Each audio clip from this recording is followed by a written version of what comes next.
मंच पर हमारे साथ श्रीमान पवन द्रविड़ जी हैं, राकेश राही जी हैं।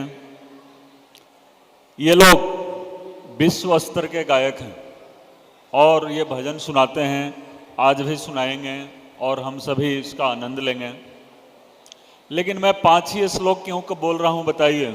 जहां 24,000 श्लोक हैं उसमें से 5 ही श्लोक याद करा दीजिए। कारण कि हम ग्रंथ की पूजा कर लेते हैं, ग्रंथ में लिखा क्या हुआ है वो हम नहीं जानते।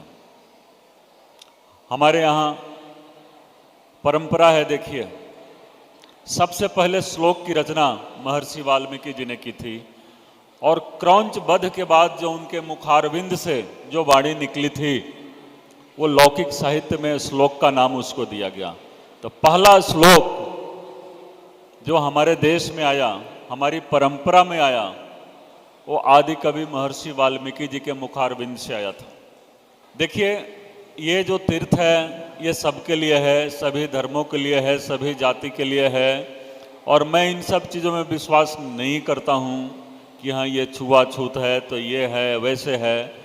और जो बातें वहाँ लिखी गई है, देखिए, रामायण के पहले पन्ने पर कलयुग के बारे में लिखा हुआ है।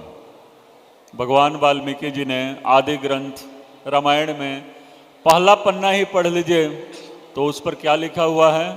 कलयुग में लोग कैसे होंगे, कैसे एक दूसरे से ईर्ष्या करेंगे, कैसे अपनी प्रगति की चिंता नहीं करेंगे, दूसरों की प्रगति से कैसे जलेंगे, खार खाएंगे, ये सारी बातें उन्होंने लिख दिया है। ये कलयुग ऐसा होगा। और पहले पन्ने पर ही ये लिखने के बाद आगे उन्होंने बताया है, शाश्वती समा मां निषाद प्रतिष्ठास्तमगमः शाश्वती समा यत क्रौंच मिथुनादेकम वधि काम मोहितम। ये क्रौंच वध के बाद ये सहसा सवेर का टाइम था और स्नान करने के लिए महर्षि वाल्मीकि जी गए थे और उन्होंने देखा कि क्रौंच का वध हुआ और क्रौंची भी उसी वियोग में वहीं पर मर गई। तो यही उनके मुखारविंद से ये पहला श्लोक था दुनिया में।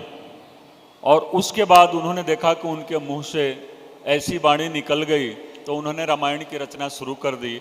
और रामायण में जितने भी श्लोक हैं वो सारे अनुष्टुप छंद में हैं।